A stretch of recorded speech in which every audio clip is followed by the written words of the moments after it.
Respected guests, esteemed colleagues, and dear students, a very good afternoon to all of you.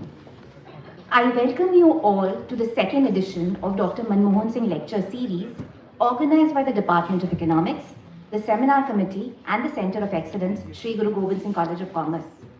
This lecture series envisages to host eminent economists to explore various facets of the Indian economy under the aegis of Dr. Manmohan Singh's legacy.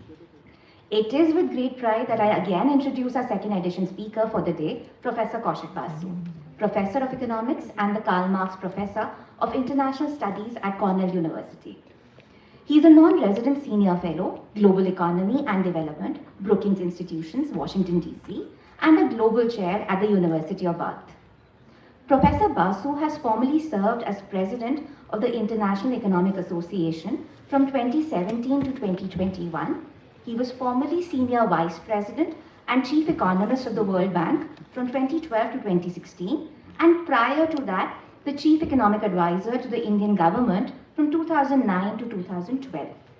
Sir has also held visiting positions at the Institute for Advanced Study, Princeton, the London School of Economics, Harvard University, Princeton University, and MIT. Sir received his PhD and MSc in Economics from the London School of Economics, and is proudly an alum of the University of Delhi, having done his BA Honours in Economics from St. Stephen's College. He is a Fellow of the Econometric Society and has received honorary doctorates from several institutes and universities, including IIT Bombay, Fordham University, and the University of Bath. Sir has published widely in the areas of development economics, industrial organization, game theory, and welfare economics.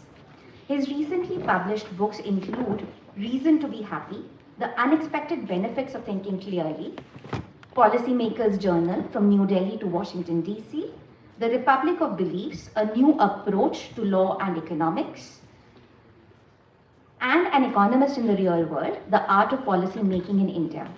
His books have been translated into several languages, including Chinese, Spanish, Italian, Russian, Polish, and French.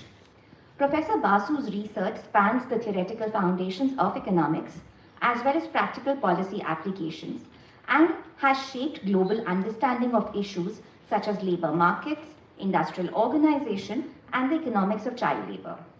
Sir has also published widely in academic journals and has contributed articles to many widely read magazines and newspapers, including the New York Times, Scientific American, India Today, Business Standard, and BBC News Online. Professor Basu is also the founder of the Center for Development Economics at the Delhi School of Economics and the co-founder of the Cornell Research Academy of Development, Law and Economics. In 2008, he was awarded one of India's highest civilian awards, the Padma Bhushan. He is also the recipient of the 2021 Humboldt Research Award for Economics given by the Humboldt Foundation, Berlin. Sir was also conferred with the Banga Vibhushan, the highest award conferred each year by the Bengal government in 2022. It is truly a privilege for our institution to host a scholar of such distinction, whose work continues to inspire economists, policymakers, and students alike. I now invite our principal and chairman, sir, to welcome Professor Basu by presenting him with a planter and a book.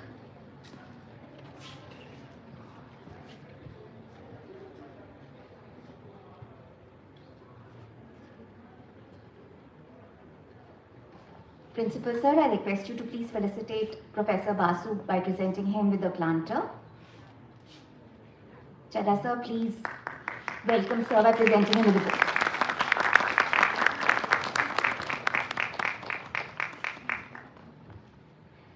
I also request Professor Paramjit Kaur, Coordinator Center of Excellence, and Dr. Vaibhav Puri, Teacher in Charge, Department of Economics, and Convener Seminar Committee, to felicitate Professor Basu with a shawl.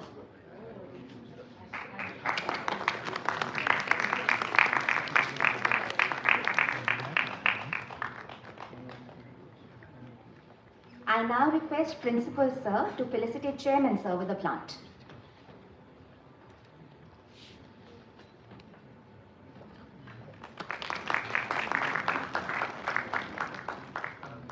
We are also honored to have Professor Alka Basu, visiting scholar and former Professor, Department of Global Development, Cornell University, accompany Professor Kaushik Basu. I request Paranjeet ma'am and Rekha ma'am to felicitate Alka ma'am with a plant, book and a shawl. You also join.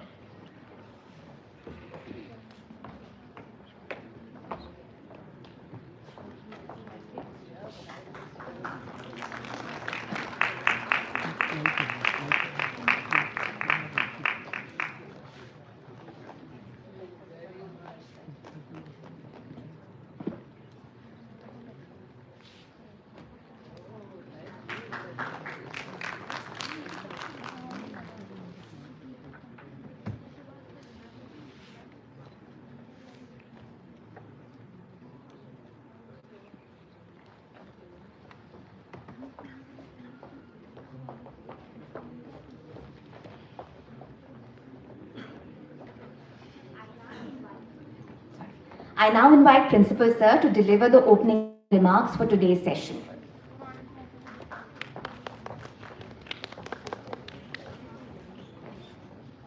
Respected Professor Kaushik Basu, his wife Alka Basu, my respected chairman of governing body, MPS Chadaji, my colleagues amongst the audience and dear students. Paramjeet was saying that he is the grand teacher because he taught Paramjeet and Paramjeet is teaching you. But he looks much younger now compared to 2012 where he saw his photograph. I don't know the reason for his youthfulness. One of the reasons I know that is remaining with the students always keeps you young. Compared to the traditional government and corporate settings where you are caught up in files and other targets, I think the teaching gives you that that freshness that the teachers always remain young, and I think that's one of the reasons why, despite teaching the different generations of students, he's still active in academically as well. Also writes. Many of you, if you follow his tweets on X, he is regular rewriting about the game theory and other stuff. I follow him.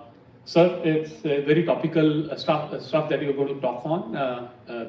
India in the new setting, in the new world economic order.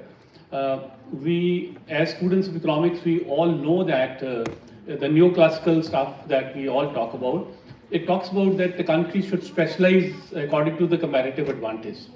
That if a country is good in, we can produce things cheaply, then we produce here. And if there are certain other nations where they have the comparative advantage, so they produce that and then they export that, we import that. So the entire world after the Second World War was actually moving towards a free trade, where the WTO laid down the rules and all nations were abiding by the rules set by the WTO.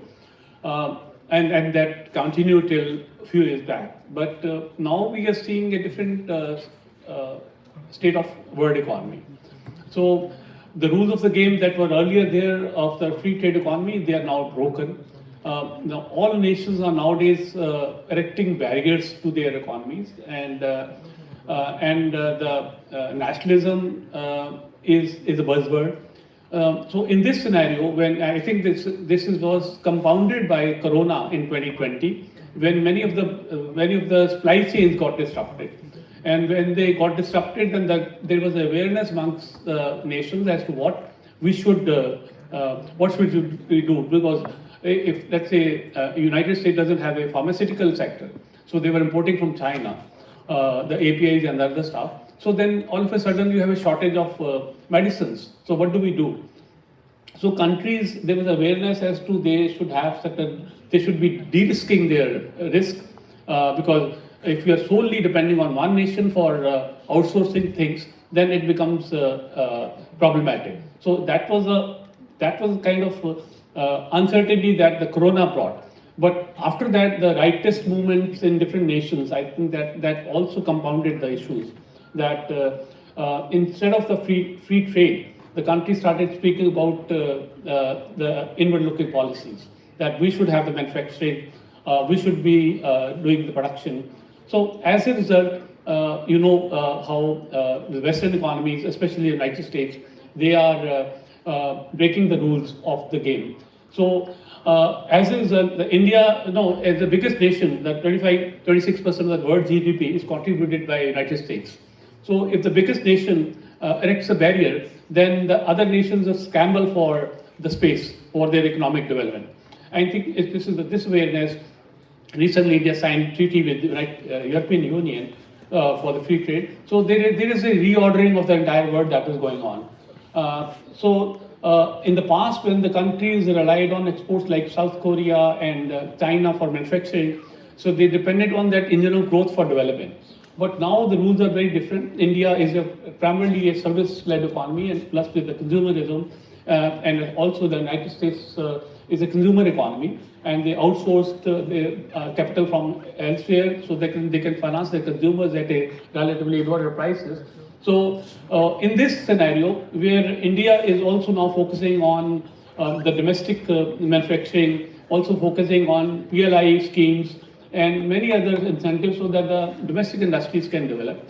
So whether this policy is wrong or right, I'm not an expert on that. But I'm sure that Professor Kaushik Basu, with his wisdom, with the years of experience, both as an academic and also in the government, because he was the chief economic advisor to Dr. Manmohan Singh and also the chief economist of World Bank. So I think coming from him will enlighten as to what India should be doing and what is the right type of policies in the past, what was the right policy in the past, and how we can take it ahead so that we as Indians are able to see a developed India in our lifetime. You are much younger, you will definitely see a developed country, India, but we also want to see India as a developed country in our lifetime. I think for this, by 2047, if our aim is to become what China is today, about $14,000 per capita, then there's a lot of development that is to take place. India has to grow at 6, 7, 8, 9% per annum so that we are able to reach that level, because for 2 decades and a half, the China grew at that rate. So that is how it, from the 1990s to 2025, this is how they could, now they could become a middle income country. So look forward to hearing from you, sir, and on behalf of the students and on behalf of the college management, I accord a very warm welcome to you for coming here once again, and look forward to your lecture. And I am sure that the students of our college will be encouraged. They'll be looking at your experience. They'll also be enthused to do good work in their lives. Thank you.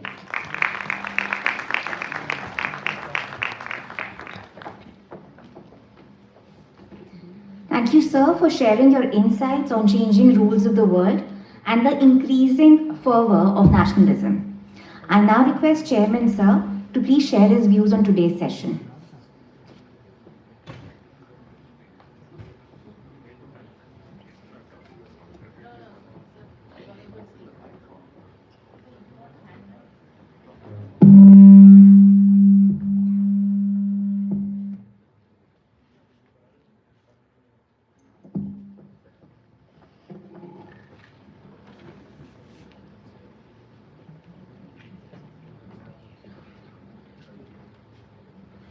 Good morning.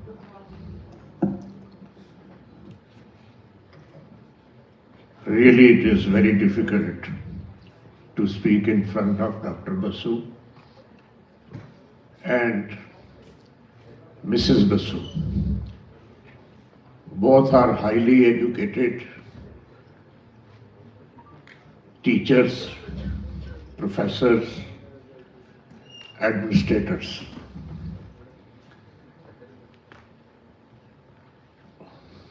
Sir, when I came to know that you are going to deliver a lecture for Dr. Manmohan Singh, I think in this hall, I'm the luckiest to hear you, because I was very close to Dr. Manmohan Singh. he was very busy, but about 5 or 6 times we met in person in our family. Not only he has created the economy of the country, when it was almost trembling, and he made the country to bring back the gold from UK for India. That is the beauty, how only in few months or a year he could control the economy of the country and bring back the gold. That economy which he created, we are taking benefit today. Today we are progressing because of the efforts of the then finance minister. Once he said, देखना है कितना दम है बाजुए कातिल में. He said in his first budget speech. So, sir, when you are with him and many other your colleagues are with him, this is why he could get all this progress. Otherwise, it would have been very difficult. I know few of the Bengalis, and they are very learned persons. One of my friend, Dr. N.C. Gangoli, he made 34 PhDs, and we were together for 1 month abroad visiting some of the countries. So, sir, today we are all, for one day, your students, and we hope to learn more. Not only learn more, we have to learn because we don't have knowledge to say that we know something. Again, I can say, Dr. Manmohan Singh was so simple, so simple. Once I went to his house, he was not wearing turban. He said, okay, sir, have you be ready, then I'll talk to you. He said, no, it's all right. You are one of my family members. So he was so simple in his knowledge, in his dresses, in his relations, in his family, and in his colleagues like Dr. Basu. Thank you very much. Thank you.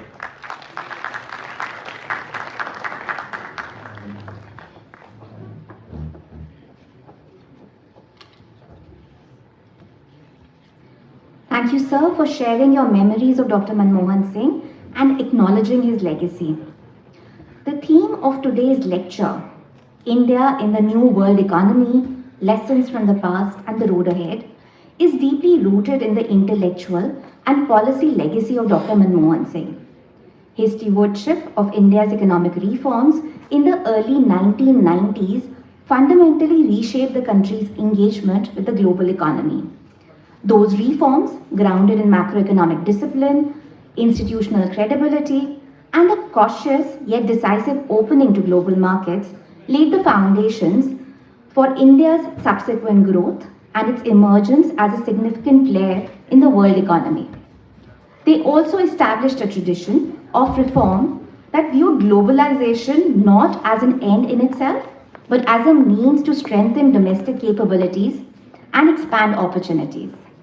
Professor Basu has served as the Chief Economic Advisor to the Government of India from 2009 to 2012, working directly under the then Prime Minister Dr. Manmohan Singh. In fact, Sir was invited to join late Dr. Singh's government as Chief Economic Advisor by the latter himself.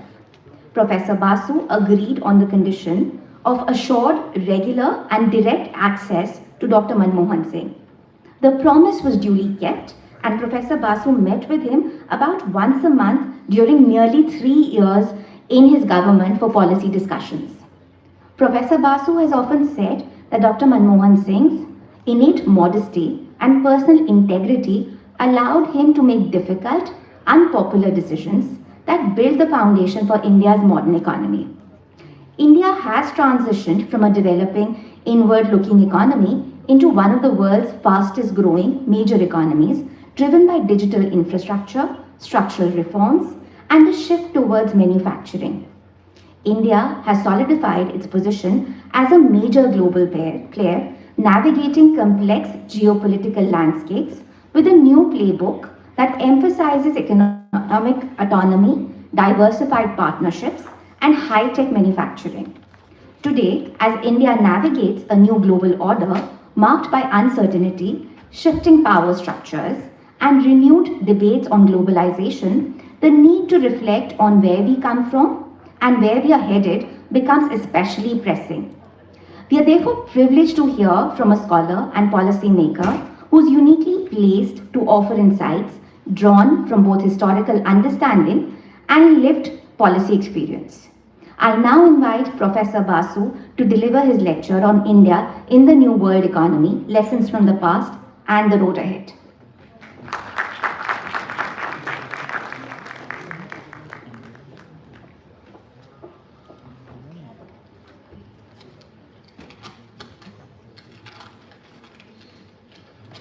Thank you so very much for those generous comments.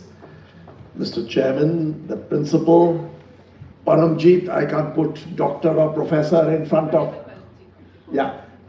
And Dr. Puri, my wife also happens to be here, all of you, and for all of you to be here today for this lecture. I have to say that I'm going through a very busy phase, but I had to say yes to this for two reasons. One is my dear student writing to me and reminding me that was an important factor, and because it is for Dr. Manmohan Singh. Very, very special to me, I have to say.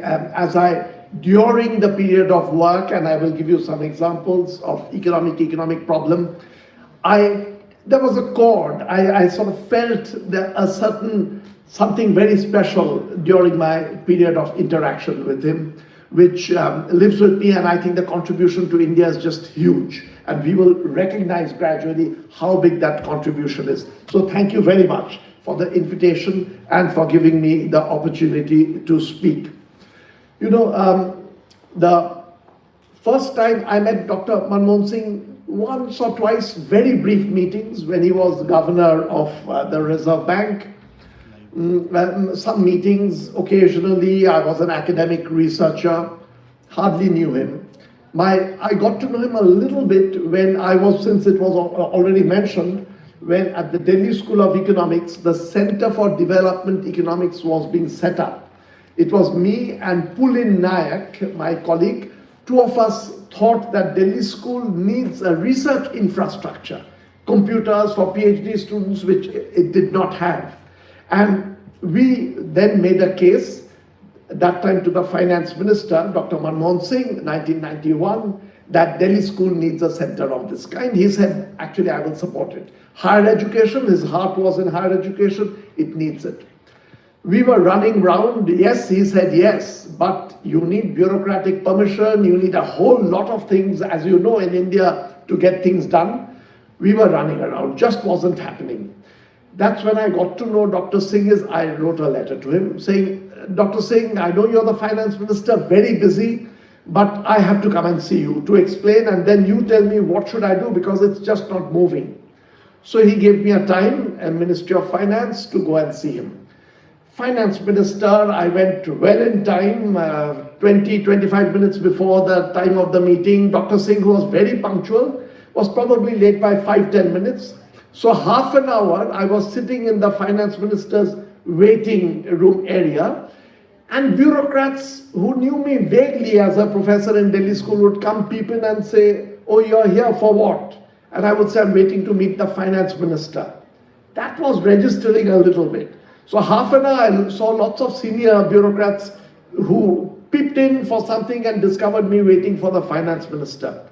Then I met Dr. Manmohan Singh, very good meeting. But I think the reason after that the Center for Development Economics began to move is that the bureaucrats, having seen me waiting to see the finance minister, became more helpful. So much so that I had once thought I'll write to Dr. Manmohan Singh and say, "I won't disturb you, but if you allow me once a month to come and sit in your waiting area to be seen by bureaucrats, that would be very useful." Actually, he had a very quiet sense of humor, so enjoyed chatting with him. That was my first round of interaction. Then very little. I was back teaching and he was very busy. 2009, since that was mentioned, was very, very special for me. 2009, August. I was that time chairman of the Department of Economics at Cornell, visiting India, completely out of the blue. 9th of August, the date is stuck in my head. I get a phone call saying from the Prime Minister's office, we want to know, the Prime Minister wants to know if you will consider being the Chief Economic Advisor to the government. I said, look, I was of course very excited to hear. There was no expectation. I didn't even know I was being considered. I said, look, this is such a big question that minimally I will have to talk to the Prime Minister to know what he has on his mind. But there is one problem. I'm leaving tomorrow evening for back to America, and the department chair can't delay anymore, but I do need to talk to him. She said, then give me 15-20 minutes, I'll call you back and see what we can do. Put down the phone, called back in 15 minutes, said that I've just spoken to the Prime Minister. He says tomorrow on the way to the airport, if you come, you talk to him, he will give you a sense of what he wants. So on the 10th of August, on the way to the airport, went to the Prime Minister's residence, had one of the most wonderful conversations, and he kept saying, and in his usual modest way, and modesty comes from a deeper sense of self-confidence. Very often the biggest words come when you lack the self-confidence. He had that. He said that, I want you to be the Chief Economic Advisor. He in fact said that I had once done that job a long time ago. But I should tell you, India has lots of rules and regulations. We have to go through that. So it's not an offer coming your way, but are you interested? Then we'll go through the process. That was his modesty. So I said, I also need a few days to think a little bit. So I went back and said, if the offer is made, I will take it. Then it happens and the offer comes and I joined. There are students here, so I keep wondering, why did the offer come to me? Because I was not working actively on India. In retrospect, and there is a tip, if you want to do work in sort of policy, I feel what had helped was my own research was very academic research, economic theory. But I used to write columns, newspaper columns on practical policy matters. One or two I had written on the 1991 reforms. And I used to write a column for BBC's web page. That was very well read. There also, luck matters in life. I think my column was so well read because next to my column, there used to be a column run by Preeti Zinta. So I think people would come to read that and then occasionally read a bit of boring economics. But my column got widely read as a consequence. And then the offer came. I still don't know why the offer came, but it came. Those nearly 3 years that I worked in government, I had made a commitment for 2 years and then extended it and stayed a bit more. I had come on leave. It really turned out to me, in the beginning it was very difficult. Politics, it is a rough world. You know there is corruption, all that happening. But you sensed in the Prime Minister, and this I don't want to exaggerate for the occasion, I felt that way. There was something very, very special about him. A genuineness, intellectually phenomenal, huge contributions, moral commitment, something total, something exemplary.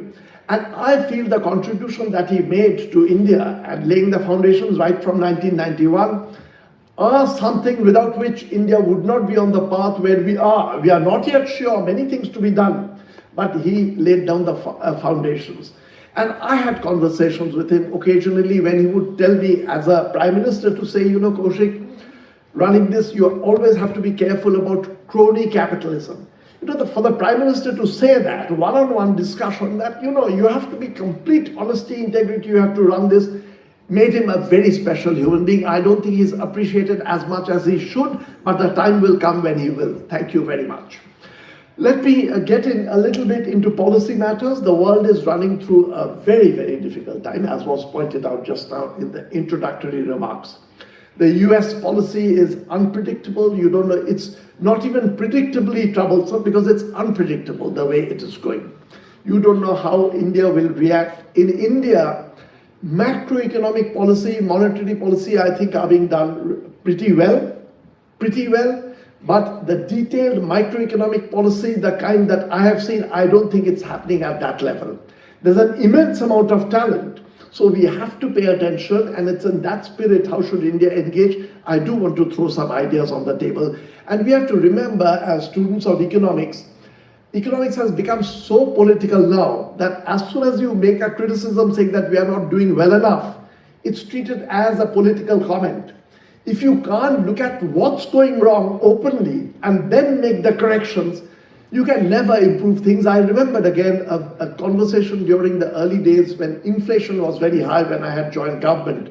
There were some people saying, shall we not release the inflation data so regularly?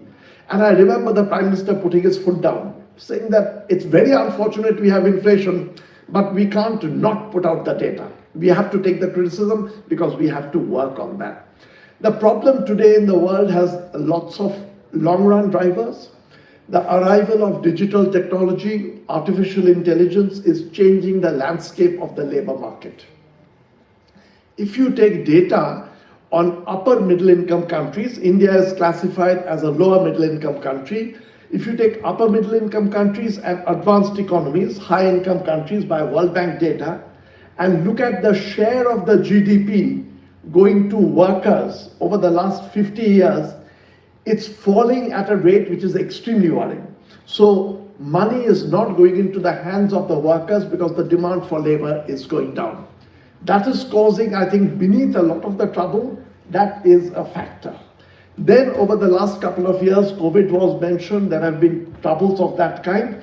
And over the last 1 or 2 years, the uncertainty in the US policy, the tariff policies are just not making sense. They are having global impact. My big worry is actually the biggest negative effect of these policies will be on the US. And the US economy going through a difficult phase because it's such an important part of the global economy will have global impact. All countries will suffer. I'm just hopeful that sense will prevail. There will be a change of heart in the United States, but this is the world we are living in.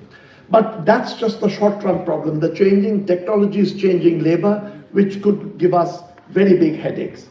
You know, people will very often say that we've earlier had technological revolutions, like the Industrial Revolution, during which a lot of the machines came in and replaced labor.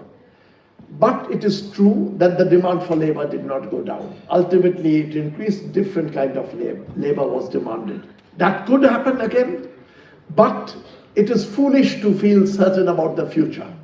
You put your mind to it, do the best speculation, we don't know. The demand for labor could drop precipitously, but if the world is still well off, then it means someone is getting all the income and the wealth. You will then have to think of very novel policies, very novel redistributive policies, so that if there is so much wealth and no demand for labor, all should not go into the pockets of the people who own the corporations. It will need intelligent policy interventions to correct that. And if you have questions later, I'll be very happy. I've been doing some work with a lawyer friend of mine at Cornell, Robert Hockett, on the kinds of regulations that you may want to put in to redistribute income better. Global inequality is rising at quite a dramatic level and of a particular kind. You know, your economists, Gini coefficient is inequality across the full population spectrum. That's high, inequality by Gini coefficient, but not that high. And India in the global ranking by Gini is not particularly bad, India's inequality. But there's another kind of inequality measure. The top 0.01% of the population and the average, or the below the average, or even if you take the average, the top 0.01% and the average, that gap is rising precipitously. So when you're seeing the GDP expand and India's GDP is growing, the distribution is not growing, it's not spreading.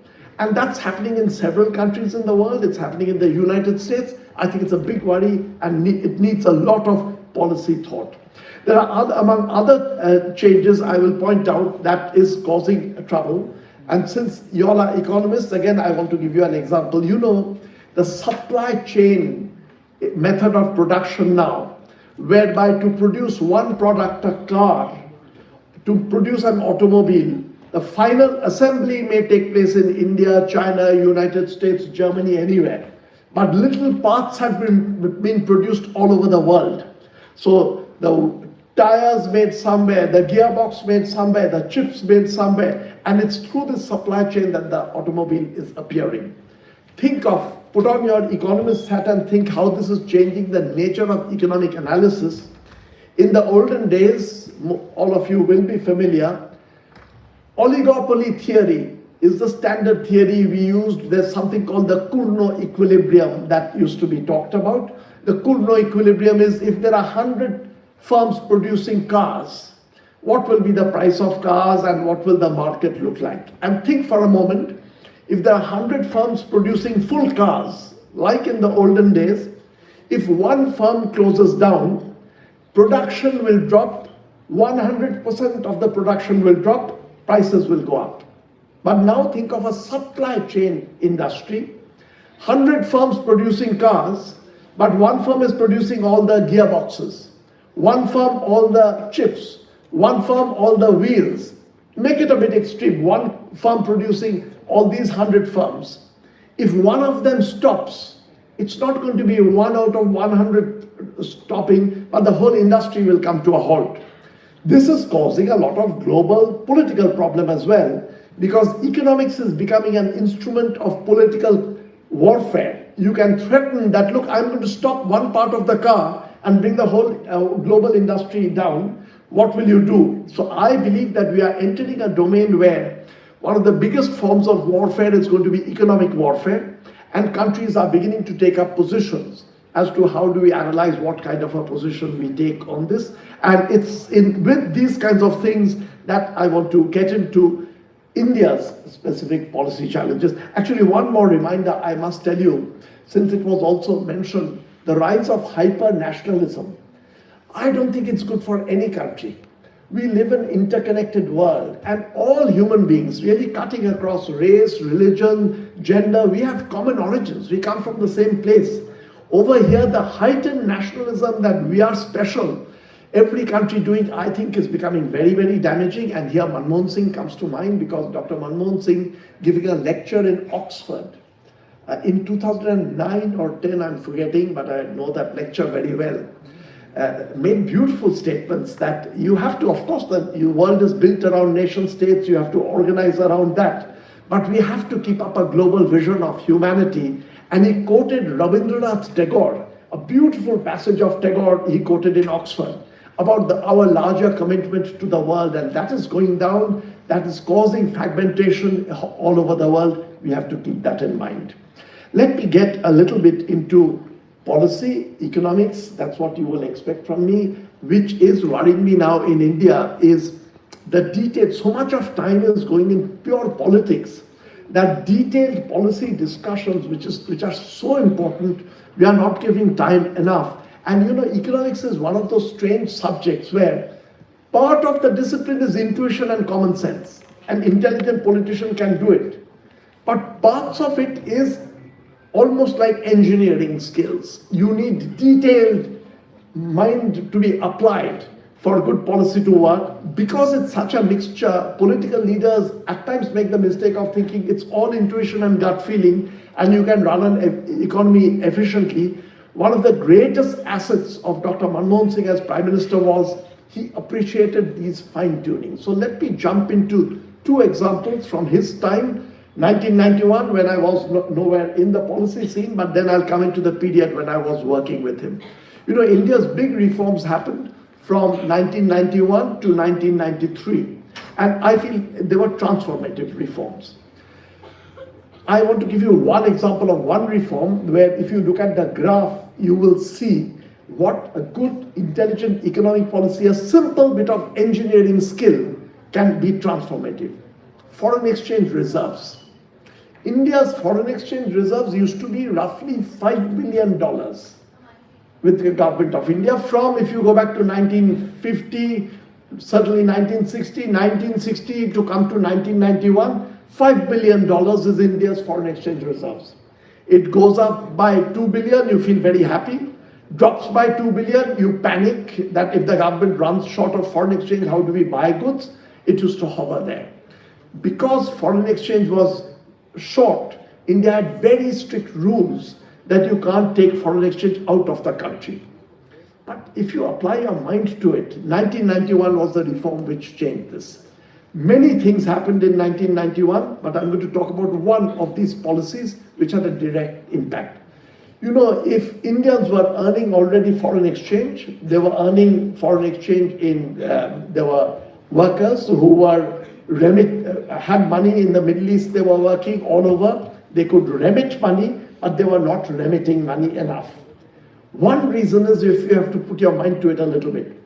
If once you bring in the money, you're not allowed to take out the money, people will not bring in the money that they are earning. Indian corporations earning elsewhere would park the money because once you bring in, you can't take out. It's a two-period thinking you do all the time in game theory. If you allow people to take out money, the Indians will feel much more comfortable in bringing their money and keeping it here. That was the simple reasoning. But there are, of course, trouble if you've not allowed people to take foreign exchange out. And those days, even as a student and later going out, I remember, I forget the allowance, $25 or $50 you're allowed to take out. So you really make sure your pocket has nothing more than that when you're going out. When Dr. Manmohan Singh changed the policy and said that Indians will be allowed to take their foreign exchange out, you of course have to be careful because after 30 years of a freeze on foreign exchange being taken out, when you allow them to take out, people may rush and take out even the little bit that is there. So India went to the International Monetary Fund. I remember Dr. Singh received a lot of criticism that India going to IMF puts conditionalities, and this is our lack of self-confidence. Some of those conditionalities that IMF placed on India, it was Indians who went and told at that time the IMF that look, we need to do some of these things, and those came back as conditionalities, and India opened up the foreign exchange outflow. For 1 year, it was touch and go, money was going out. Then Indians began to feel comfortable that we can bring the money in because we can take the money out. What was $5 billion for about 30 years, within the next 10 years, from 5 billion rose to $300 billion. That graph just goes up like that, and it's a little bit of a policy correction that does it. Life is full of those. I do believe that India has so much potential. We do need to unlock many other areas. We are not doing enough. We are not putting enough effort into that. Let me give you one more example, and I'm coming into the period when I had joined government, 2009, with Dr. Manmohan Singh. One very clear policy suggestion. Of course, I was the chief economic advisor. Many things I would advise the government, Dr. Singh, on. Several got accepted, many did not get accepted. Politics is complex. The Prime Minister alone saying yes will not do, you have to put it through a process. And the Prime Minister also does not have to agree with me. There were occasions when Dr. Singh would tell me, I don't agree with you, but Kaushik, as advisor, you have the right to bring ideas to the table, and you have the freedom to bring any idea to the table, and it's that generosity I hold very special. Let me give you one more very specific idea. 2009, some of you will be too young to remember, but inflation was very high, particularly food inflation. What had triggered that was very, very clear. 2007-8 was the Great Recession in the world, which started in the subprime mortgage market in the United States, spread all over the world. And then all the countries were using fiscal deficit to restart the global economy. Fiscal deficit means you're injecting more money into the economy. And by 2009, inflation was very high. Food prices rising more than other prices rising. And I remember within the first sort of 1 month of my meeting, Dr. Manmohan Singh as Prime Minister called a small meeting of about 10 of us on what do we do to stop food price inflation. People were giving ideas and I was feeling very awkward, new in government. Then I said, I do have a thought. And it was the following idea, which is from very standard economics books. You know, when food inflation takes place in India, what India does, when it goes sufficiently high, what the government of India does is Food Corporation of India those days would stock up grain, and the stocking up still happens, keeps it as ready grain stocked. You release that grain which the government buys, part of it for people who are below the poverty line at low price, part of it is kept ready that if prices go too high, you release the food on the market, prices will go down. 2009, when I joined the government, food was being released onto the market.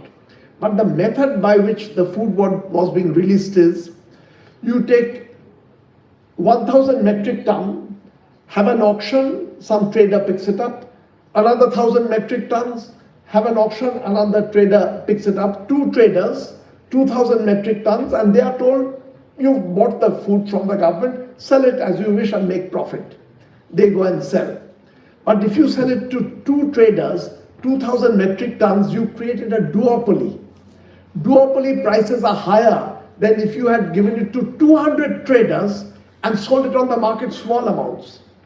I remember feeling very self-conscious in this meeting and saying that, you know, if you really want to dampen food prices, you can't have big amounts being sold to two traders. You have to have smaller amounts and many traders. And immediately, of course, bureaucrats, India's bureaucracy is very brilliant, no doubt about that. Some of the finest minds get drawn into it. But they are so used to the standard methods. As soon as I said that, they were objecting, but I think Prime Minister picked up. I never used the word Kurno equilibrium because then I would be thrown out of the room, becoming so academic. But the Prime Minister picked up and immediately actually he said that I think this is an idea. That order was given out. India, things take time. For about a month, it did not get implemented, but after that, it got implemented. India's food grain release was happening in smaller bunch to many more traders, so that they would then compete and the prices would go down. And I can't take credit for the dampening of the food price inflation because an economy is so complex and we are doing 1,000 things, Reserve Bank coming in, but this was one of those clear ideas which gets taken in and was implemented. Another one which, again, I want to just give you examples of difficult ideas where I played a marginal role, but it made a big difference. And again, it would not have happened with anyone else. You know, India was thinking of selling 3G spectrum by doing an auction. Government of India would sell. I don't even understand the world of spectrums and 3G spectrums, but I have an interest in auctions. What we had done in Government of India, we sat with bureaucrats, brought in specialists. One segment of the 3G spectrum, we valued it at $7 billion. So government was ready. We would sell it for $7 billion to a couple of big businesses, corporations who would buy the spectrum and then use it. I went to see Dr. Singh. I said, Prime Minister, you know, in United States, when they sell something like this, they do auctions. And auction design is a bit like engineering. If you do it right, you can dampen down on corruption, you can do it neat, and you can get much better prices. If I can once deviate into academic economics and tell you, you know, there are auctions of many different kinds. If you are a person who's gone to buy at an auction, let us suppose that there is a work of art I've placed over here, and you think of the maximum price you're willing to pay. The auction happens, most auctions, you will not reveal the maximum price you're willing to pay. Because your aim is to keep your price lower and get a gap between the value of that and your price. In economics, there is a big literature. Can you design an auction which will make it in the self-interest of individuals to bid their maximum price? That was the major breakthrough by Vickrey, the game theorist, economist who came up with the second price auction idea. And second price auction makes it in your self-interest to reveal the exact price. Second price auction is the following. Everyone puts in a bid for this work of art. The highest bidder will get it, but will pay the price that the second highest bidder has bid. If you sit back and think, I won't take up time now, with this auction, it is in your self-interest to give the maximum, write it down on the paper. It's one of those brilliant breakthroughs, and auction theory is now used in the United States all the time. So I went to Dr. Singh several times, saying that we have to do an auction on this. And I was giving him names of academic economists who can design it. The Prime Minister accepted it, and here I think he was right, he corrected me. He said, Kaushik, an economist coming and designing such a big auction at the level of the nation will not be able to manage. It's also a very big operation. So it was given to a company specialized in auction who would hire an economist and then conduct the auction. What we had valued as $7 billion, and we would have sold it and corporations would have made the profit, was sold for $15 billion through just a well-designed auction. Now, these are little things which need the mind to be applied the way you do engineering. Scope for that in India is huge. We are not doing enough of that. There's corruption control, for instance. People would come and tell me that corruption is such a big problem, and if the Prime Minister is so against corruption, why doesn't he stop it? Having worked closely with him, I don't for a moment think that he had any doubt that corruption is a dreadful thing, and he was a person of complete integrity. So, and his family around, people around him were people of complete integrity, but there was a lot of corruption. Why? You have to just apply your mind and realize that if you're totally against corruption, does not mean next day you can end corruption. Corruption control is a bit like surgery, where you're trying to take out a malignant tissue out of a human body. You need a lot of very careful planning, because otherwise if you do it badly, you'll do much more damage to the human being, whole human being, trying to stop that corruption. And we have seen examples of moves to end corruption which ended up doing so much damage to society that you regret that move. And I have sat down with him, we've in detail thought that what do we do this? It needs a lot of planning, and things were being done. You don't know whether you can cure it. After all, corruption is there all over the world, and there are places where there are leaders who have been very determined against it, but he was totally against. We had lots of discussions on that. It's corruption control. Let me come into today's time. I want to talk a little bit about current problems, and where does India stand and what can we do to take it further forward. India's big problem right now is youth unemployment.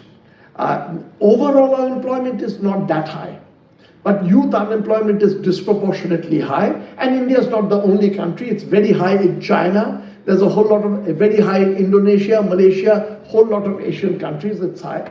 But it's dropped low in Vietnam. Some countries are doing very well in Asia with relatively low youth unemployment. Lot of need for analysis. Again, you can't do this by chanting and saying that we will cure it. You need to sit down, you need to analyze, you need data, and then draft and come out with policies. I don't want to throw that on a public lecture like this. I have a few ideas. I don't look at India in as great a detail as I used to once upon a time, but I have few ideas. But one very broad general thing I do want to say. You know, I feel overall the whole entire world is going to have a problem of the demand for labor falling.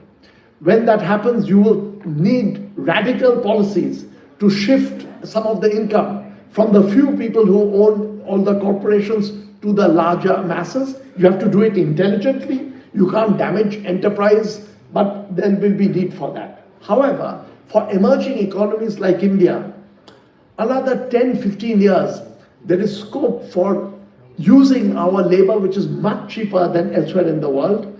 And I feel India can boom if this labor can be used. Vietnam is an example of that. It's a country that is booming in the manufacturing sector.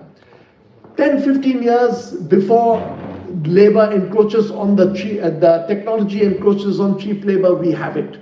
With policy, and the policy change over here will need the labor laws, the labor code being drafted very well, in great detail and design. And for that you will need mathematics, you will need economics to see how do you design labor laws and labor code to bring labor into this. I feel the scope is huge, and given that especially China's wage has risen, and China's such a huge market is creating space, other countries are going in over there. Bangladesh was going into that. It's going through a very bad phase now, but Bangladesh was going into that. And there are certain things about the labor laws which do play a role. India will need to think about that. The manufacturing, Indian bureaucracy is still very, very cumbersome.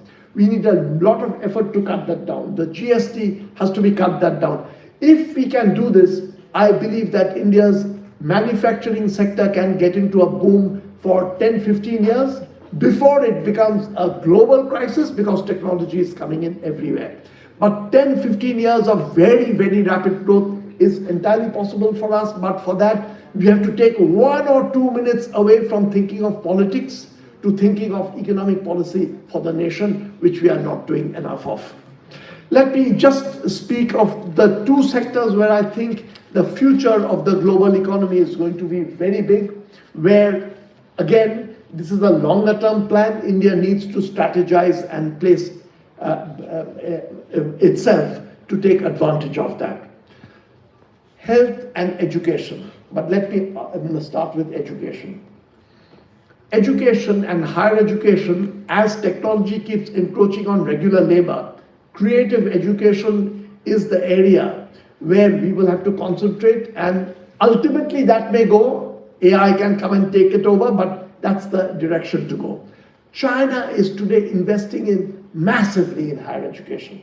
And if you go and interact in China, yes, it is a society which has a very direct control over every aspect of life, but it has created space for higher education and research in a very intelligent way. And some of the universities are flourishing absolutely top-notch.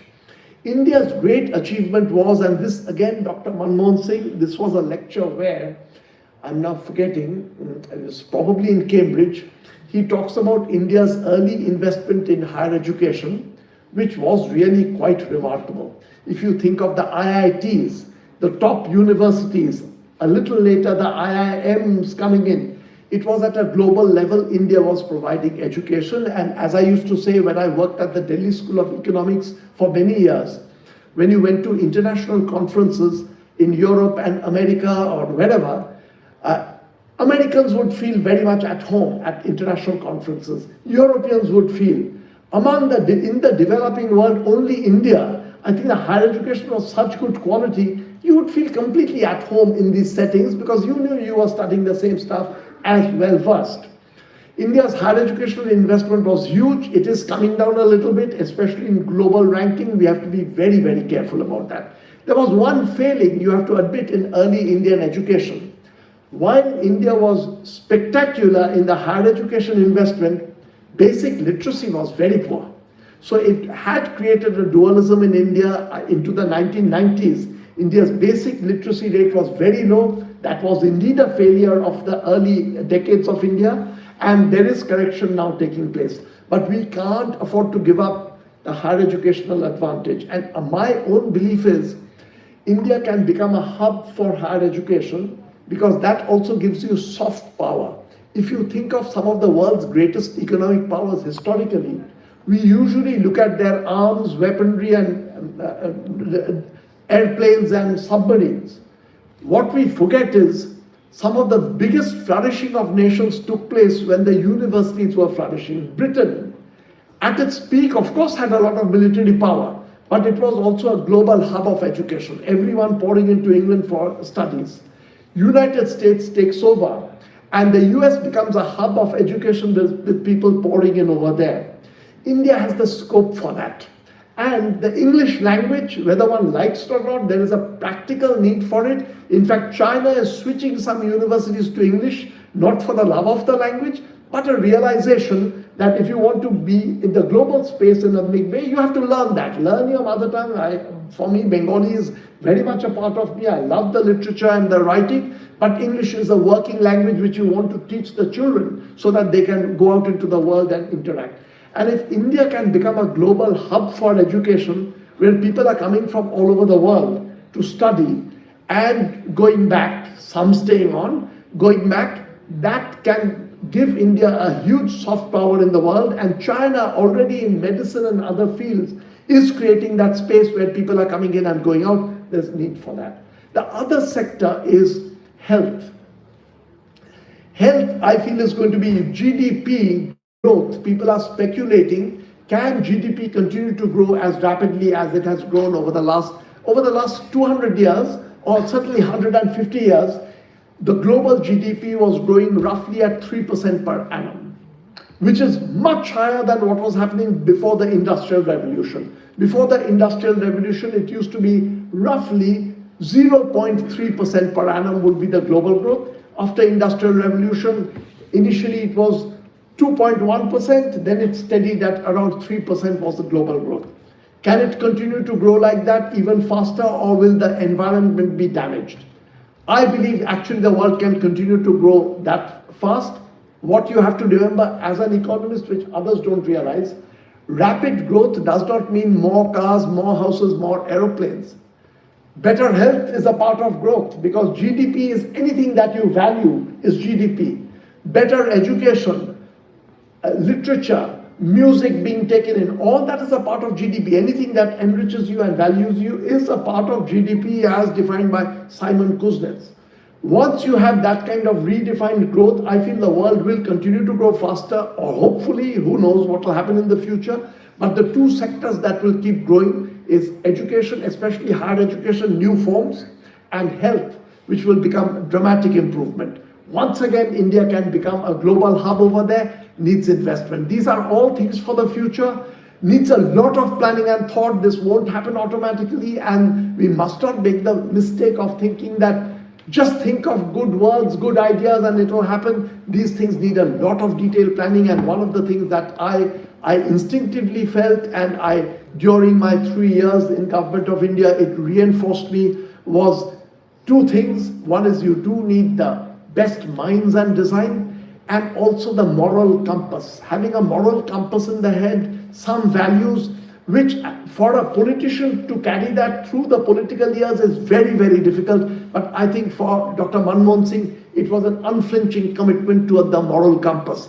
Moral compass with the brain for design is the two that we need to take the country further forward. Thank you very much.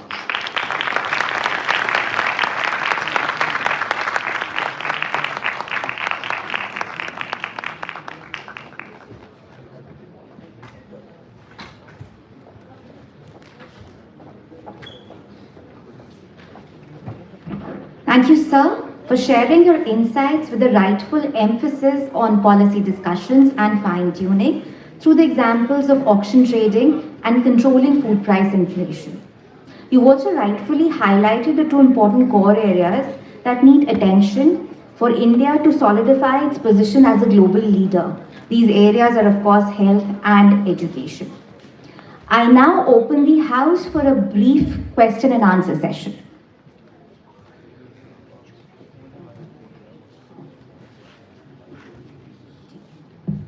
Those of you who have questions can please raise your hands.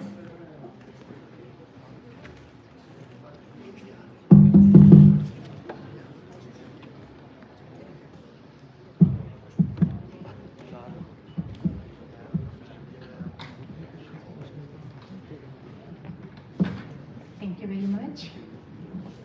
I'm Deepa. Sir, I would like to thank you very much for magnificently attractive lecture today.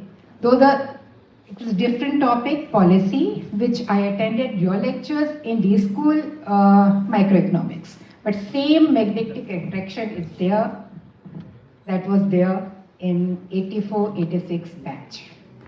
Thank you very much. You have mentioned regarding the billionaire Raj that we have today in India, and I would like to tell you that I attended the Dr. Manmohan Singh Lecture in Cambridge University along with my son in 2014, 15 or 16, I don't remember the year, but I attended that in Cambridge University. Thanks to my daughter for that. So my question to you is that something that you say that you feel that some policy advice that you have given during your chief economic advisor which didn't get accepted. And you regret that it should have been accepted and would have had better impact on the development of our country today. Please, could you...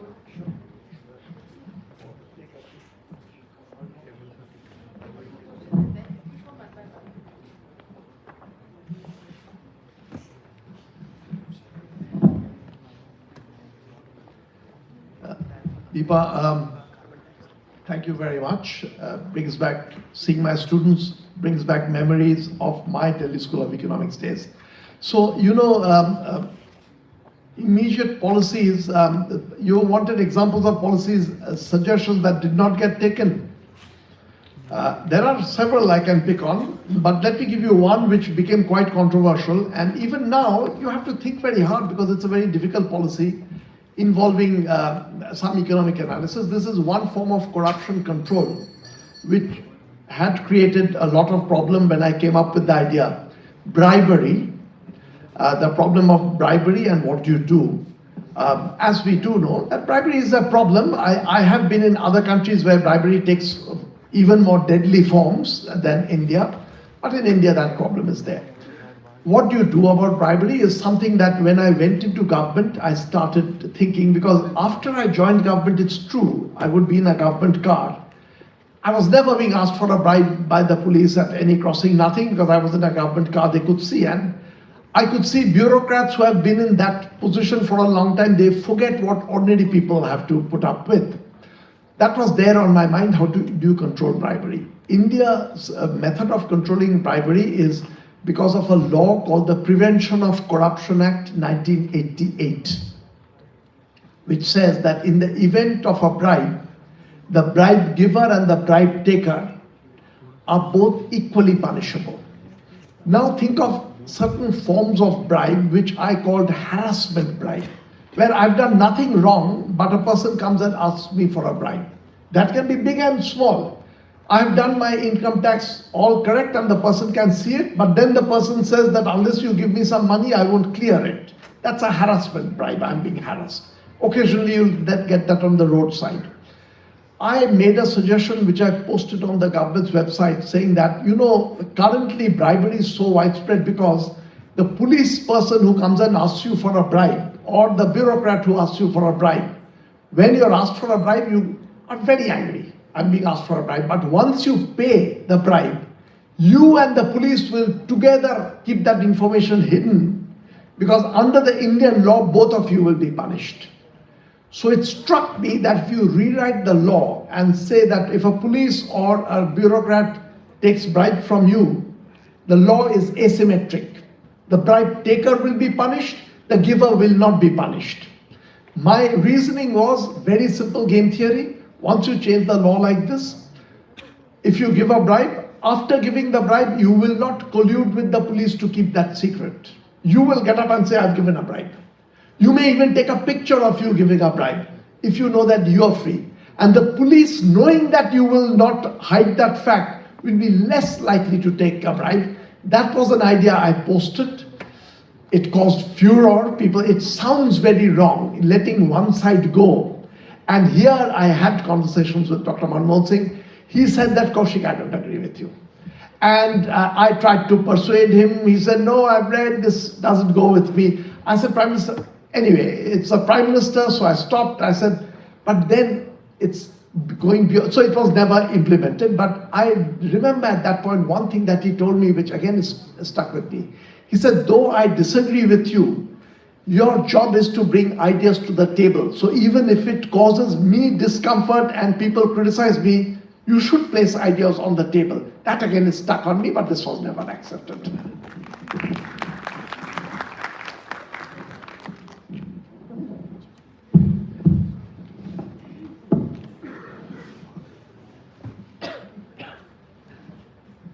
Good afternoon, sir. I'm Dr. Gurleen. And first of all, thank you for a fantastic lecture and very relatable. I'm also happy that I was teaching game theory last semester to 5th semester and Indian growth and development this time I'm teaching to 6th semester. And the topics that you touched, I'm sure my students were able to relate and appreciate them. And because in today's lecture we talked about policy imperatives. So thank you, sir. Since you talked about hyper-nationalism and the changing world order, I would like to ask how the rule-based frameworks, what is the validity of rule-based frameworks given the fact that now the world order is changing, given the fact that now new rules have been made, earlier rules have become redundant. Do we still go with rule-based frameworks, or is there going to be a new kind of economics which is going to be at play now? Thank you, sir. I can, thank you very much, give you no clear answer because the breakdown of a rule-based order is creating a world which is very difficult to speculate about, but here is a moment's thought. We, first of all, economists very often don't appreciate how much of life is guided by rules, whether they are written laws or customs and norms. They also play a very big role in the functioning of society.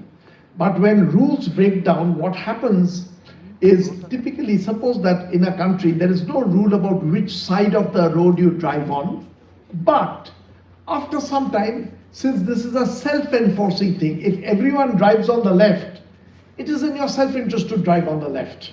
You don't want to be hit by a car coming from the other side. So this becomes the rule and the norm, everyone drives on the left. If someone comes and churns it up, left, right, it's going to be chaos. The cars won't know where the other car, you won't even know what the other person is going to do. Ultimately, again, you will probably settle down either driving on the right or driving on the left, but during a period, there's going to be chaos. My little bit of anxiety with the global world is it could break down altogether.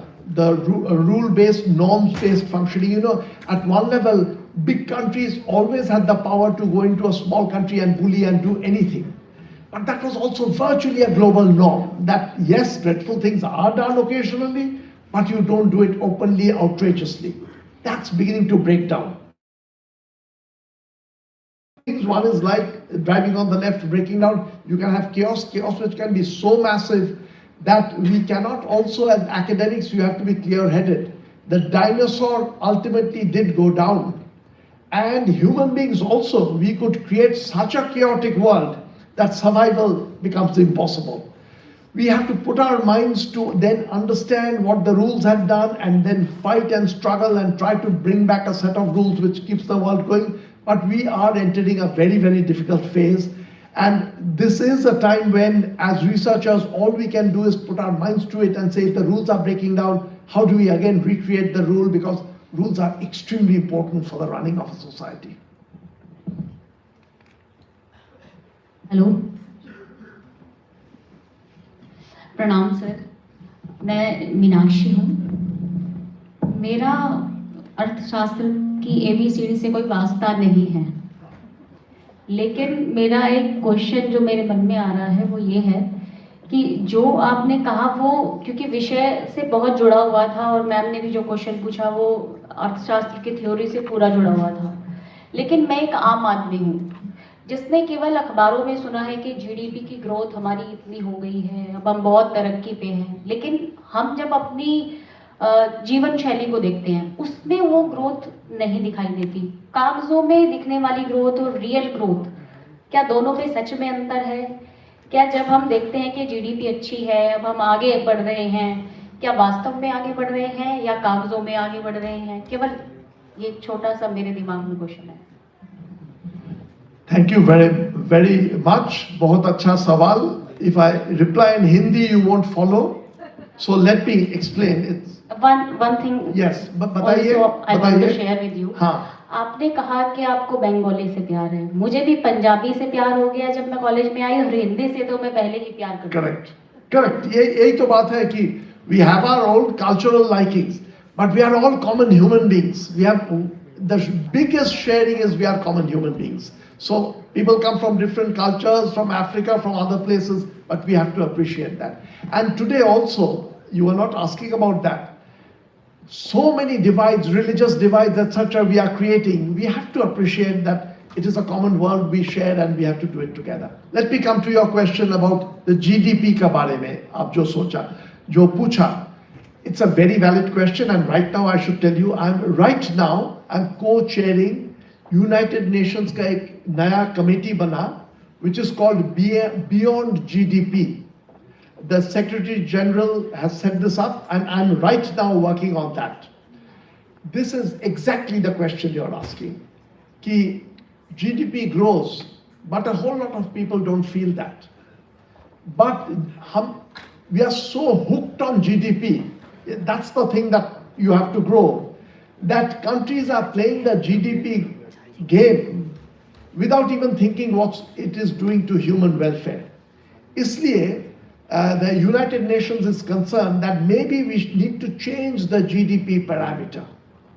So the committee work that we are doing, और मेरा ख्याल है कि 2 महीने का अंदर report पूरा निकल जाएगा, we are working on it right now, is that can we enrich and modify the GDP? The GDP will be there, but next to the GDP we will have other indicators which are showing what is happening to common people. And there are right now 2 different routes that we are taking. One is to do with environmental pollution and the effect on the future generations. Even pollution today, I mean, we have to be concerned about pollution today, because for ordinary people especially, you're inhaling it all the time. So do we make corrections for the GDP for that? Another correction which I am strongly in favor of making is inequality. Just expanding GDP is not good enough. You have to see how it is being distributed across society. And my PhD advisor, Amartya Sen, who was a very close friend of Dr. Manmohan Singh, he wrote earlier saying GDP needs an inequality correction. That if GDP is growing, but if it is all going into a few pockets, real GDP is not growing. So we need something which is a real GDP which makes correction for growth, but it cannot be kept in words saying that it's doing well. You need a formal statistical method by which you collect data and see how it is being spread. That is what we are right now trying to do. Thank you very much for giving me an additional impetus. Thank you.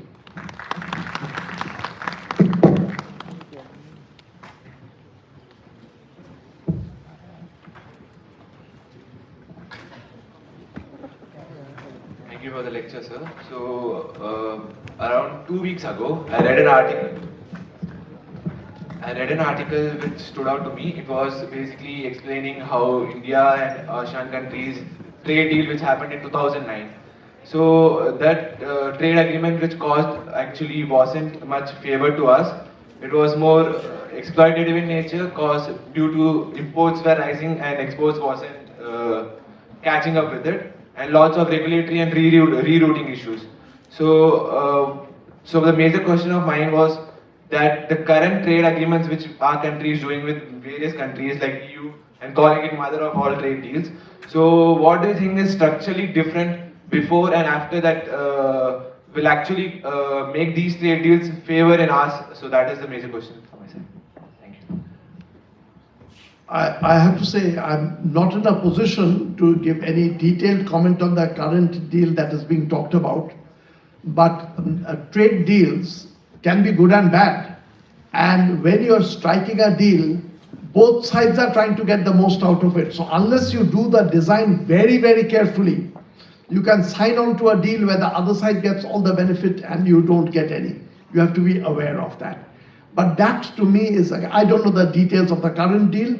2 things. One is you do need deals right now, because trade with US is becoming so difficult that other countries are reaching out to Mexico, to Canada, to Europe, to China to do deals. You need it.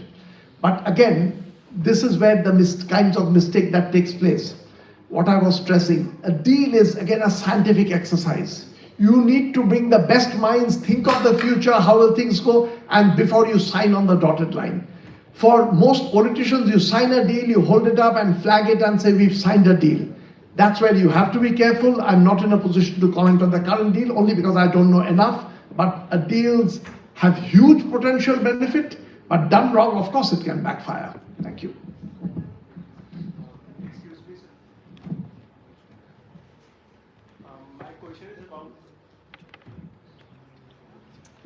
Sir, my question is about the income redistribution scheme, which you said that needs to be developed. So recently I was reading an article, and according to that, many intellectuals and billionaires like Elon Musk are saying that since labor demand will go so low, and to keep consumers, to keep people to consume, a method has been introduced by them, which is called the universal basic income, in which they are saying that the government should provide money to all the masses who are not earning, who do not have jobs, and they should provide them monthly income to encourage consumer spending. So what do you think about that? Because if you see, the costs of that are astronomical, high, very high. For a country like India, it was estimated that if the government provides around $1,000 to each citizen around the age of 18 to 25 who do not have jobs, then it would be around 10 to 15% of the total GDP, which is very high. So what is your opinion on this universal basic income scheme? Thank you very much. This is something of great interest to me. I do believe that you have to do some support. First of all, as I mentioned, 10, 15 years just through good policy, you can get labor demand going up and India can do well. But in the long run, and maybe even now if you're not doing that, the poor need support. But you can't do that by printing money. Part of it has to be taken away from the rich through a system of taxation. No way to look away from that. And you know, the super rich can afford to give up a segment, and when you're very rich, when the richest people are trying to make more money, they are not doing because they need more food or more planes or more homes. They are doing it because they are playing a game with the other rich person and you want to beat that. If you tax them proportionately and bring them down, they can continue to play the game at a slightly lower level, and that money gets redistributed. When you say this, people think of this as a very radical policy. I have actually written about this, called the accordion tax. From the super rich, without redistributing their income, you take away a proportion and distribute it straight among the very poor. Now, people think of this as a very radical policy, and I should mention two things first of all. This has to be done carefully enough, because I do believe that enterprise, profit making, all those are important parts of society. You can't damage that. We have seen that happen in Russia under communism. You just damaged the incentive and the whole economy does badly. But there is scope for higher taxation. Scandinavian countries for a long time, from their super rich, would take away quite a bit and redistribute, and they were functioning very well. Another thing is, when these policies sound radical, we have to remember, even income tax, the basic income tax, now sounds normal. For a country to run, a certain amount of income tax has to be collected by the government. But when it first happened, it was in 1842 in England. People were furious, saying, how can the government come and take away some of our income? But we realized that to run a modern economy, a certain amount has to be there. Likewise, I feel if the demand for labor is dropping, we have to take away and redistribute. And one more thing, since this is a topic of interest to me, as soon as you talk about giving, say there are some poor people with no income, and you're giving them straight money handout, people say, aren't you damaging their self-respect, that you're getting money without work? There we have to rethink our own past. In the 17th, 18th century, when feudalism was all over Europe, the feudal lords did no work. The workers would all do all the work and the feudal lords would get money. We did not feel sad for the feudal lords, that look, we are damaging their self-respect by giving them money with no work. Likewise, if really work begins to vanish, but still income is huge, We have to think of ways in which we share that. Again, it has to be designed carefully. I have to bring in Dr. Manmohan Singh once again. Many of these progressive policies were a part of Dr. Manmohan Singh's early writings when he was with the South Commission on redistribution and all. When he came into Indian government and started the reforms to free the market, many left-wing people would criticize him. But left-wing does not mean you damage incentives. And I think Dr. Manmohan Singh was very sensitive to that. You have to keep the incentives going for an economy to run. With that in mind, design progressive policies for redistribution. Thank you for asking that. As you could see, it's a pet topic of mine, so a long answer.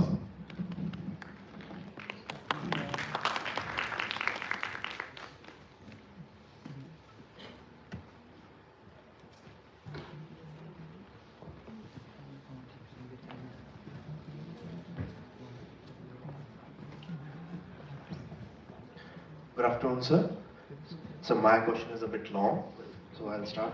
While I broadly support free trade and international integration, don't you think there are situations where it can hinder domestic or regional development?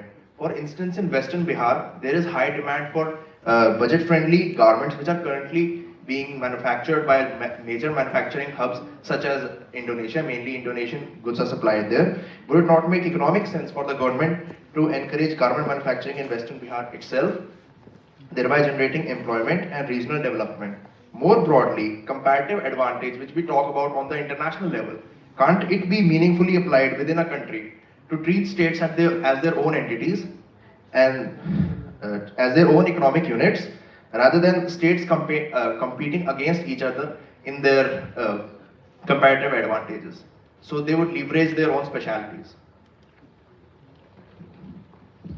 I missed a few words, but tell me if I'm doing this right. Is free trade opening up could of course damage the local industry, the people who can manufacture, but it comes mass produced much cheaper. True, but here are again two things. One is, I do believe that there are situations where you have to block free trade by using certain kinds of tariffs, what is often called the infant industry protection argument. And India has example of that, doing good and doing bad as well. I'll give you first of all the doing good example. In just before 1991, a few years before that, you may know that IBM was thrown out of India. When IBM went out, India was suddenly in the computer sector. It became a protected economy with the international players blocked out. That actually turned out to be a big boon for India, because all those early 1990s takeoff by the Tata Group, Infosys, Azim Premji's group, Wipro, all took place under virtual protection because foreigners had been thrown out and you are giving them space.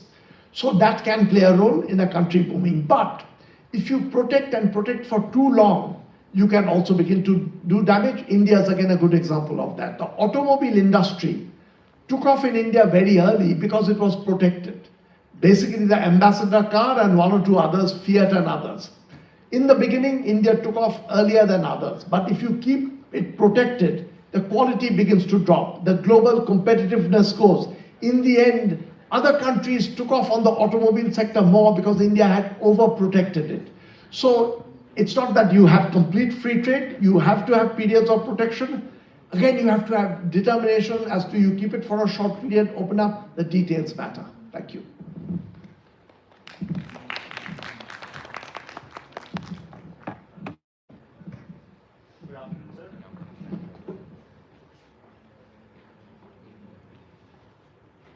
Good afternoon, sir. I'm Ajit Singh, and my question is related to international affairs of the economic market. So looking at the situation of the world right now, we are seeing that there is quite a large possibility of wars happening and even a world war. So considering that India is related to both the superpowers Russia and America, what is your opinion that considering that India's economy would be able to handle it properly, and as a middle class person and middle class individual, wouldn't we bear the problems of those economic situations? And what measures as an individual can we take to use as precautions against those problems? Ajit Singh, yes. If it does break out into war, economic war or real war, I don't know. I have no advice. I don't even quite know if it's a proper war. Economic warfare, the following couple of principles ought to be kept in mind. Again, it will be a very, very uncertain world we'll go into. I personally feel that India's earlier non-aligned policy, even as a poor country, we stood up and said that we don't want to fully be in any side, with any side, played on the whole a positive role. Because India was a respected country which stayed away from both sides. We were talking to both sides. In fact, the mistake that has happened is over the last couple of years, we've been so much with the United States that is backfiring on us a little bit. It's hurting us. So we have to continue to play that independent role and pulling away from it. Foreign policy, India has a lot of brain power. We have to use the foreign policy very well. And so my own instinct is that you don't want to be fully under one person's umbrella. And especially if it's the rule of law, as was earlier asked, the rule of law grows and it becomes a wild thing. You don't want to be completely a pawn on one side. Pull out, and you have to have very active foreign policy with a whole string of other countries which are feeling troubled. And if a sufficiently large number of countries come together and form an independent bloc, it will force the superpowers, the big powers, to hold back. That's the best scenario I can create. But there is no doubt about it. I don't want to bring in the thoughts of dreadful possibilities. The world is going through such a precarious phase, looking into a future with a lot of uncertainty. The hope against is there are enough good people, enough intelligent people, and we are thinking about things that will bring this current global situation into a calm. Thank you.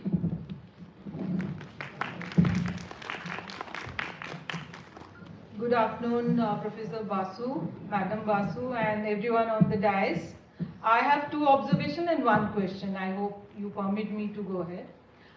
First observation, sir, thank you so much for speaking such good words about Manmohan Singh.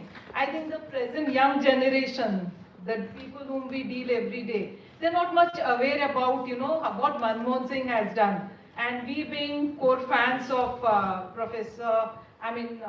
the way the Manmohan Singh regime went and the things that they have done. So I think a great deal of satisfaction from my side came up when my students come to know and the things were validated by a stalwart like you, sir. So that was first observation. Thank you so much. Second, we were all talking about Professor Kaushik Basu looks the same that he looked in 2012. I think the credit goes to the Professor Mrs.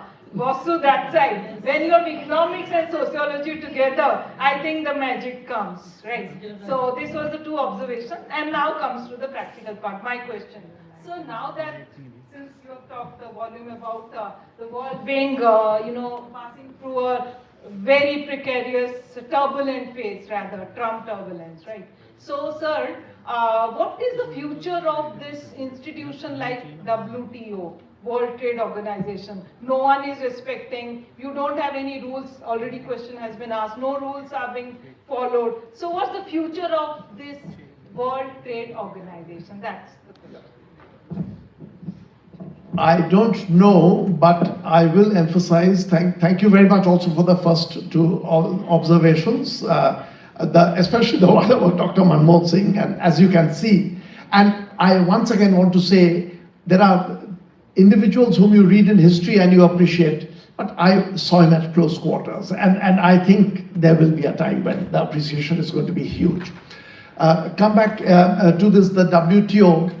It's very precarious, but I think at this point of time, these international cross-country groups are very important because the world has gone through a very unusual phase where, because of economic globalization, the world economy is increasingly becoming one economy with goods flowing, money flowing, people flowing across. But our governments are little governments, some very powerful, some weaker. They are fragmented. So economic globalization with political fragmentation is causing a lot of problem. And I do believe that politically, we have to think of many more cross-country efforts.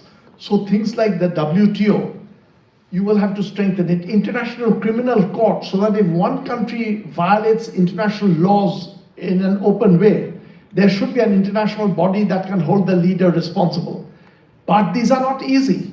There are powerful countries where the International Criminal Court will be powerless, and as you yourself are pointing out, WTO is losing a lot of its clout. I'm currently working on this committee that the United Nations has floated. There is worry. I've been going to lots of UN meetings that will we have a say over the whole world? Right now it is all under. I also believe that on income distribution, a single country, there's a lot of limit to how you can improve the distribution because you will cause a flight of capital. So even on income tax policies or goods tax policies, you need global policy coordination.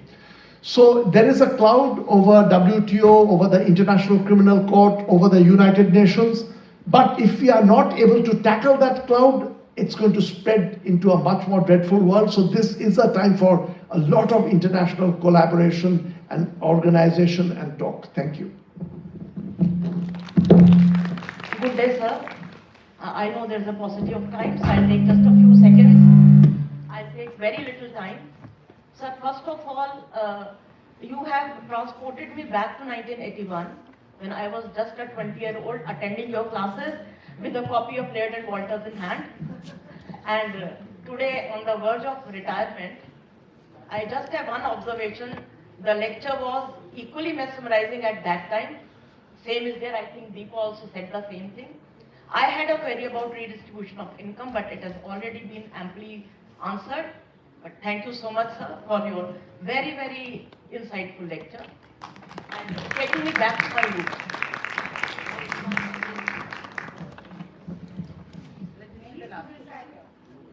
Let's do the last question.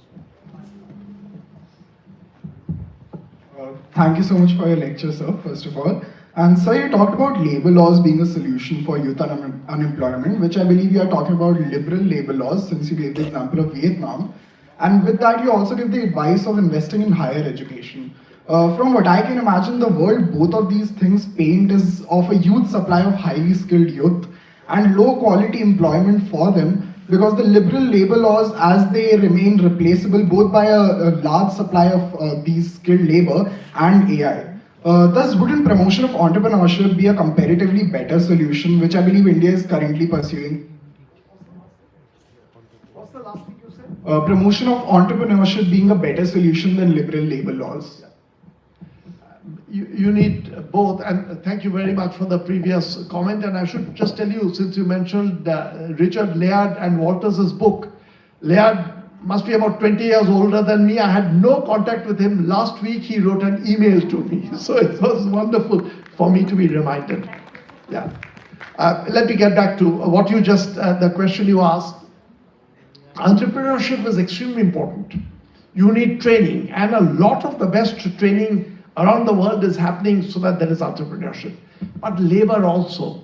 You know, labor, I have specific things that you do need corporations to be large with lots of labor to get the economies of scale advantage.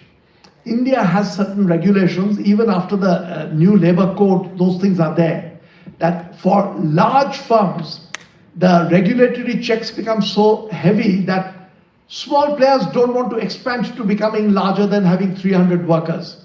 Whereas for a garment factory to be efficient, you need to get to 20,000 workers in one place. You are not being able to do that because some of the laws, and you are seeing some big players, but you're not seeing small players daring to get in over there because of the labor law worry. So yes, you want entrepreneurship, but I do believe that the labor laws, if they are done right and the bureaucracy is cut down, another 10, 15 years, you can have a huge absorption of labor, manufacturing boom from India, growth going much higher. And what was pointed out for me, growth, the GDP in itself is not important, but that GDP is going to go into the hands of workers, into the hands of small entrepreneurs. Entirely possible. The talent is there, but it needs a policy making of a kind which is really a group of people sitting down, details being worked out. We are unfortunately not doing that.